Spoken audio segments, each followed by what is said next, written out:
خبر شامل کریں گے محمد تنویر نمائندہ کی۔ سیالکوٹ پولیس کا دفعہ 144 کی خلاف ورزی اور نہروں اور دریاؤں میں نہانے والے افراد کے خلاف ایکشن۔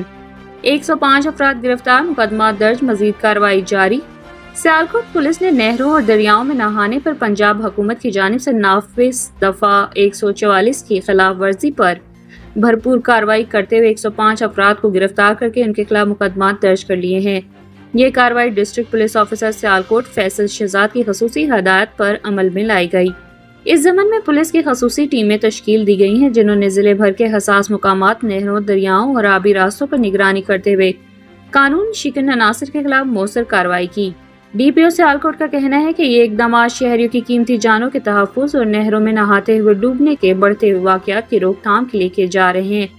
ان کا کہنا تھا کہ سیالکوٹ پولیس شہریوں کی جان و مال کے تحفظ کے لیے ہمہ وقت سرگرم عمل ہے اور قوانین کی عملداری کو یقینی بنا رہی ہے۔ تاہم انہوں نے والدین سے اپیل کی کہ وہ اپنے بچوں پر کڑی نظر رکھیں اور انہیں نہروں یا دریاؤں جیسے خطرناک مقامات پر نہانے سے روکیں تاکہ کسی بھی ناخوشگوار واقعے سے بچا جا سکے۔ پولیس کی نگرانی اور کارروائیاں جاری رہیں گی اور دفعہ 144 کی خلاف ورزی کرنے والوں کے خلاف بلا امتیاز قانونی کارروائی عمل میں لائی جائے گی۔